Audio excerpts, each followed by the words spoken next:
Department of General Serving, your MC this afternoon. It's a beautiful day, and we've started just at the point where the sun is starting to come out. And it's a rare event where we have the honor and privilege of being joined by our Governor, Larry Hogan, our Lieutenant Governor, Boyd K. Rutherford, our Senate President, Bill Ferguson, and the President of the Downtown Partnership, Shalonda Stokes. Before we get to their remarks, I'd like to take just a moment to acknowledge some special folks here that have joined us today. The Chief Legislative Officer and Senior Advisor to the Governor, Kiefer Mitchell, and Deputy Mayor Ted Carter, who stands over there. Thank you, Deputy Mayor, for joining us here today. One of General Services' responsibilities is to oversee the operation and maintenance of more than 6 million square feet of state-owned government buildings and grounds. We operate 2 government campuses in the state, one being in Baltimore's Midtown, which houses 12 agencies with more than 3,000 employees, which just resides 10 minutes northwest of this plaza. But General Services is also responsible for soliciting, securing, and overseeing the upfit of commercial office space for our government executive agencies through our Office of Real Estate. We are currently working with property owners in an expanding portfolio of more than 4 million square feet across the state, of which here in Baltimore, 2 million square feet is distributed over 21 agencies within 62 leases. In my time as Secretary, Governor Hogan has consistently directed the executive departments take the opportunity to improve the effectiveness and how government delivers service. And in doing so, executive agencies must strive to create better working environments that limit resource consumption, promote human health, and productivity for all of our civil servants across the state, but especially for the more than 10,000 state employees who work here in Baltimore City. Like everything in this last year, we are adjusting to the impact of COVID on our government offices. And although General Services has paused our leasing operations for a year, we continue to work with our executive departments to prepare for space in a post-COVID world, to be ready to go into action once Governor Hogan affirms we should proceed. That is why it's an honor to work for our governor. He is the definition of a leader, and I thank him for his leadership. It's also an honor to be able to introduce you today. Please join me in welcoming the 62nd Governor of the great state of Maryland, Larry Hogan. Governor.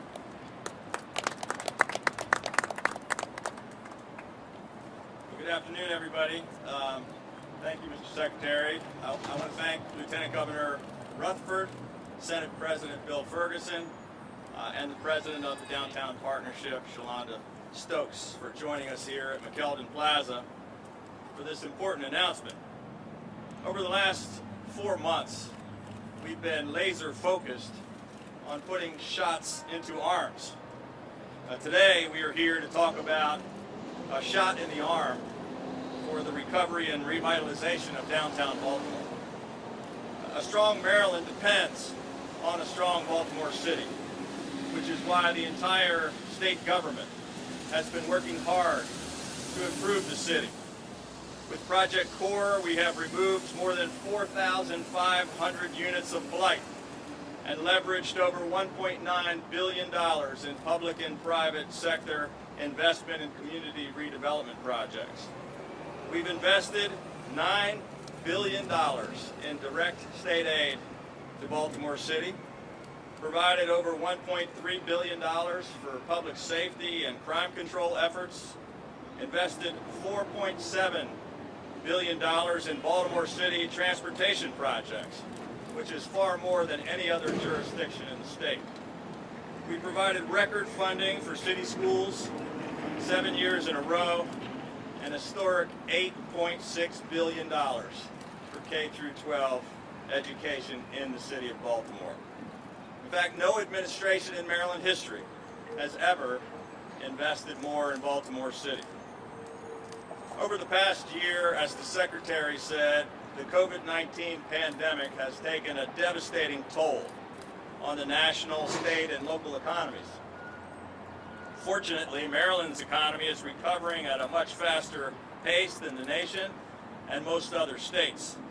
We've gained nearly 25,000 jobs in the first quarter of 2021, and we've had 11 consecutive months of job growth in Maryland. Unfortunately, here in downtown Baltimore, office vacancies in the central business district are up nearly 34%. And major businesses like T. Rowe Price and Bank of America have announced plans to relocate to other parts of the city. The state of Maryland has more than 15,000 state employees here. We occupy 2.2 million square feet of office space in the city. To help stabilize the downtown area, we have an ambitious plan to relocate 3,300 state employees from 12 different state agencies to the area in and around the downtown central business district. Responding to the COVID-19 pandemic over the past year and the resulting teleworking policies and budgetary concerns forced, as the Secretary said, a temporary pause in that effort. But that time allowed us to direct all state agencies to reevaluate, reimagine, and adapt their office footprints to incorporate new teleworking models where appropriate. Now that we have a clearer and more promising budget outlook, we were pleased to work together with President Ferguson and the legislature to budget for $50 million to help pay for the relocation of state agencies and their thousands of employees to this area of downtown Baltimore.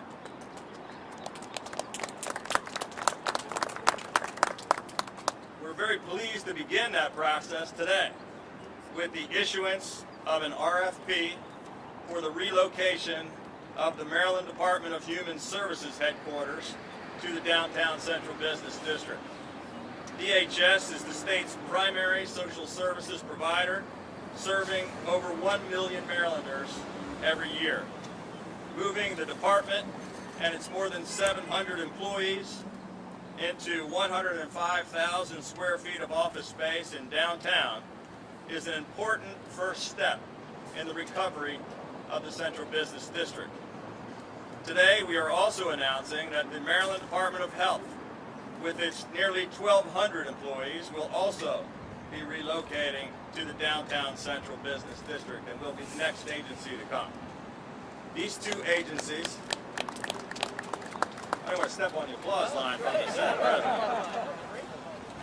These two agencies will bring the first of nearly 2,000 workers of what will become 3,300 workers in total to this downtown area, which will be a big boost for the revitalization and transformation of downtown Baltimore.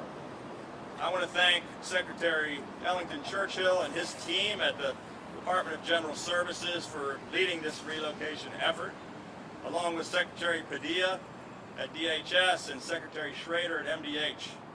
I also want to sincerely thank Senate President Ferguson for strongly supporting this effort for Baltimore City, and the former DGS Secretary, who also happens to be the Lieutenant Governor, Boyd Rutherford, for his leadership in this effort and for his vision of a more efficient and more effective state government. This announcement today is just one more way that together we are changing Maryland for the better. Thank you.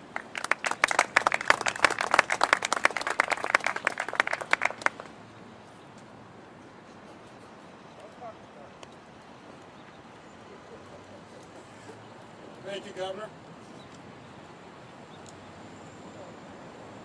The Governor mentioned it, that there's probably no bigger advocate, no bigger strategist for a more efficient and nimble state government than our Lieutenant Governor, especially in a post-COVID world. So please join me in welcoming our Lieutenant Governor, Boyd K. Rutherford, to the podium. Thank you, Mr.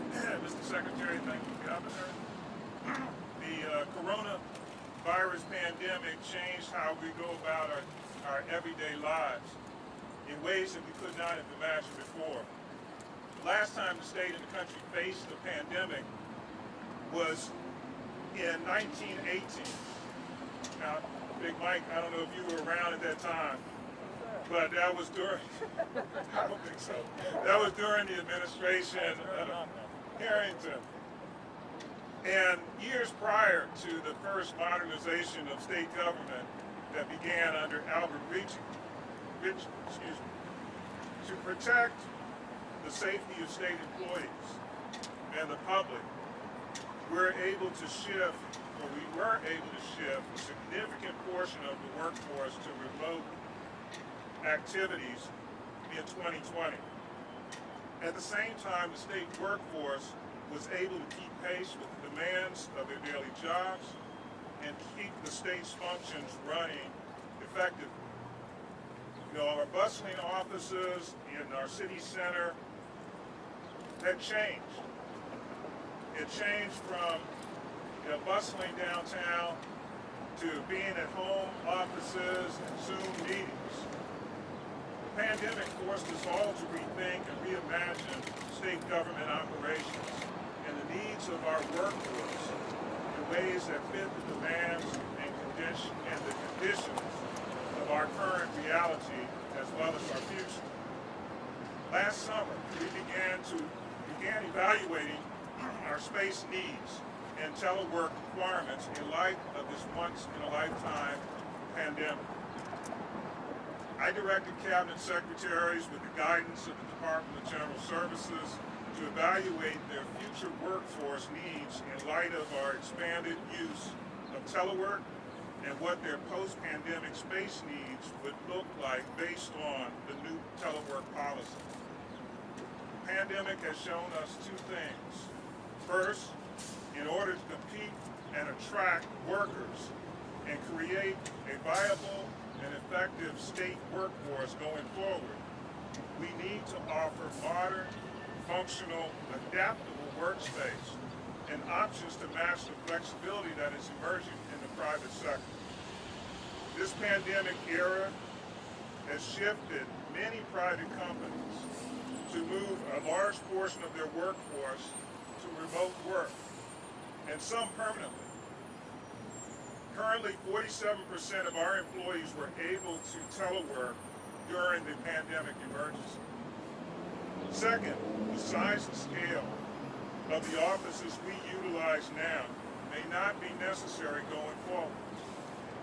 More importantly, we recognize that many of our state facilities are in such poor condition that it is currently costing us more money to maintain those buildings than to rent property downtown and rent well-kept property downtown. Accordingly, increasing teleworking options have opened up opportunities to evaluate our space, leasing, and own space to properly align them with the true needs of our workforce and to reduce real estate and real estate-related costs. I look forward to working on this process in conjunction with the Department of Budget and Management and General Services, and it is my hope that we will move forward and be able to move forward with more modern, vibrant workspace for our hard-working state employees, and that this investment will spur additional economic and civic revitalization and transformation in the downtown business district. Thank you very much.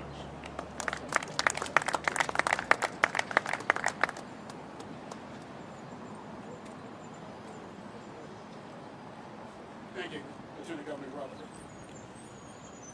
Our next speaker is a true advocate for the revitalization of Baltimore City. He represents Maryland's 46th district, including neighborhoods in Baltimore's downtown. Please join me in welcoming President of the Senate, Bill Ferguson. Mr. President.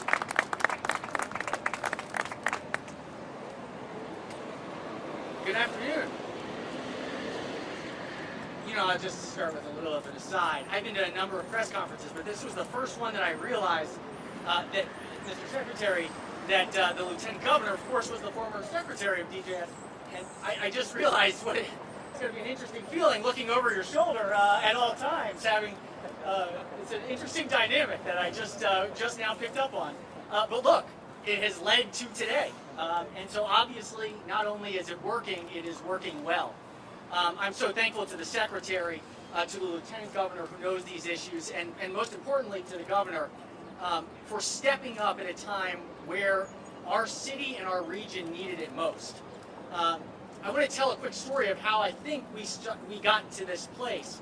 And it started with a little Zoom meeting with Shalonda, and I see Mark Wasserman over there, and several others, individuals from the Downtown Partnership who care desperately about the health and security and livelihood and energy of this place, of this space, the central business district of the city of Baltimore. This is a place that for hundreds of years has been a beacon in the state of Maryland. About 75 years ago, everyone said the harbor was done, downtown was done. Never again would we see a downtown as vibrant as once was in the city of Baltimore. And some visionaries had some different ideas and said, you know what? If we make some public investments, we can renew the future. And that's what we did. And what we saw was the opening of Harbor Place, we saw new construction happening in the private sector, and we saw a revitalization of this downtown core, this home of the state of Maryland for the last hundreds of years. Well, in the middle of a pandemic, we faced a new challenge. We face a challenge where businesses are reevaluating what space do they need? Where do they need to locate? What does their future look like? And during this conversation with the Downtown Partnership, frankly, I was worried. I was concerned about what the future of the downtown business core would look like. There was a request. Is there any chance the state could help lead the way? And I knew it was a long request. And I said, please put together some information, help me to make the case. And the governor and I sat down, and we sat in his office. And I was prepared. I had all the statistics ready. I had my briefer ready. And I said, Mr. Governor, I think we have a unique opportunity here. I think we have a chance with the influx of these federal dollars to use these federal funds to rethink and reimagine downtown Baltimore, to take a problem at State Center that has been stuck and just intractable and use it as an opportunity to build new momentum for the future of this city and the following private investment that will come. About halfway through my pitch, the governor stopped me and he said, you don't need to say anything else. I get it. That's exactly right. I've wanted to move space. We've wanted to move this. I've been pushing DGS. This is exactly right. This is an opportunity to use these funds as a stimulus for the city of Baltimore and this entire region. I didn't have to sell it. The governor knew right away. 2 weeks later, $50 million came down through in the supplemental budget that has led to this moment. And we will see 2 new agencies move to the downtown. I want to say this is not just about buildings, though. While the buildings are important, and don't get me wrong, the buildings are very, very important. It is about the people. A city lives and dies on momentum. When you invest in the people, when you bring people to places like this place, that is what makes cities great. What we're able to be a part of today, and I want to thank, again, my partners in the administration, my friends in the House of Delegates, also Senator Hayes, who has been a champion and continues to represent State Center as we will reimagine that space in the future. But this is what the future looks like in a post-pandemic environment. It's people solving problems to say, you know what, we're going to get through this, and when we do, we're going to create a brighter future. Thank you for this day. Let's keep winning the day. Thank you all.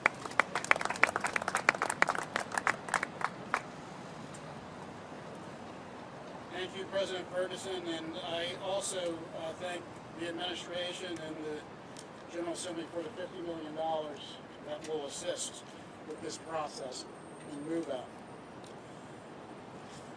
Our last speaker is Maryland's largest business center and cultural district leader. Please join me in welcoming the President and Executive of the Downtown Partnership of Baltimore, Shalonda Stokes.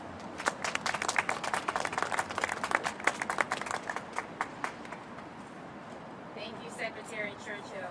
This is an amazing day for our city, for the CBD, for us all. Governor Governor Hogan, I cannot thank you enough. Not only for your bold leadership that started in 2019 when you announced plans to relocate those 12 agencies to the Central Business District, but for today, your announcement, so thank you for that. Lieutenant Governor, thank you. You know we go way back, so I thank you and appreciate your leadership and partnership. Senator Ferguson, I can't leave you out because those Zoom meetings meant a lot. I know your commitment to our city. Thank you. And Secretary Churchill, my brother, thank you. I am filled with thanks today for where we are. I also want to thank Mayor Scott and the Scott administration. I have to thank, I know my board chair, Mark Wasserman, is here. Some of my team members are here. And I just have a few people, because along this route, we did a lot of lobbying and advocacy with a number of people who listened. They helped advocate. Hopefully they whispered in some ears and did some things. So I'd like to thank Delegate McIntosh, Senator Hayes, Senator McCray, Delegate Learman, Secretary Schultz, Secretary Churchill, of course, Council President Mosby, Councilman Costello, and Chief Legislative Officer, I see you in the back, Kiefer. I thank you for those days. And today is beautiful, not just because we're getting some good weather here, but because of what Governor Hogan and Senate President Ferguson announced. I mean, this will help spark vitality, the vitality we needed into the CBD. It's located, of course, in the Business Improvement District of Downtown Partnership. With our vacancy rate approaching nearly 24%, that's almost 2 million square feet. We know that COVID accelerated with business consolidation, office downsizing, and so relocating state agencies into the CBD represents a crucial boost for the pandemic recovery that will not only catalyze stabilizing downtown and stimulating the economy, but it's also an easier move. You see, transitioning employees just a few blocks will keep approximately those 3,300 jobs that you mentioned in the city, while fostering an additional 500 more ancillary service jobs.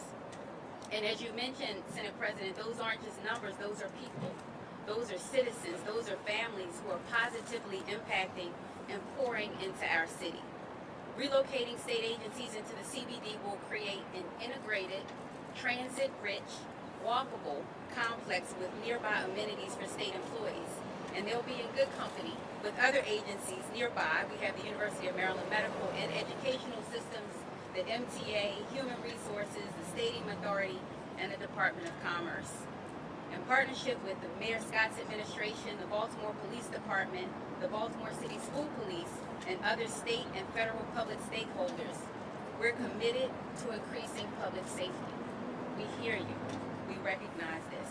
And we're also working on some placemaking and business building initiatives to complement the move. Downtown Partnership recently launched our Boost initiative, which stands for Black-Owned and Operated Storefront Tenancy. This is an initiative to increase the number of minority restaurants and retailers within the district.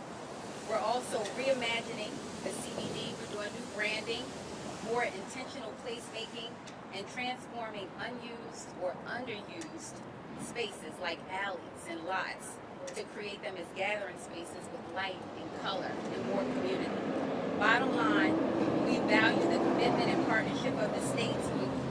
Governor Hogan, of course, Lieutenant Governor, Senate President Ferguson, the presiding officers, legislators, and all who had a hand in helping make this happen. We need these state agencies here, and we value them. We will not take this for granted.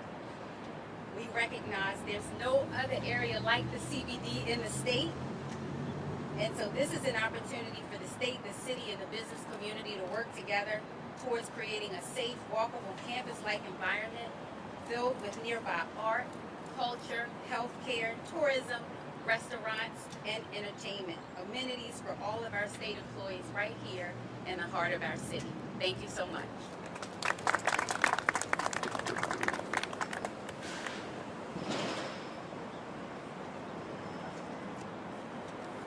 Thank you, Ms. Stokes.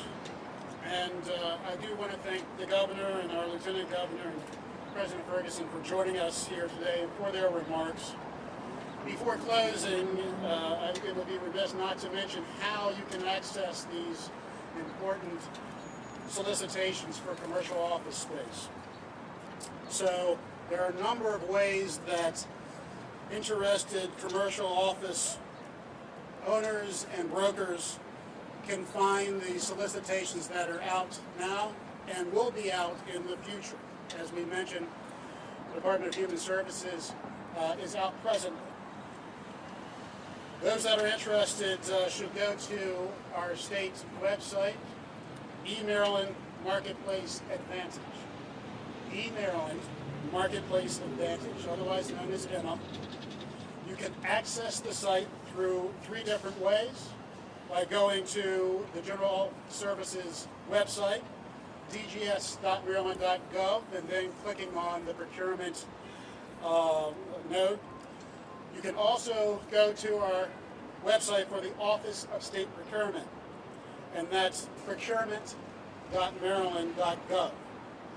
And our EMA website is emma.maryland.gov.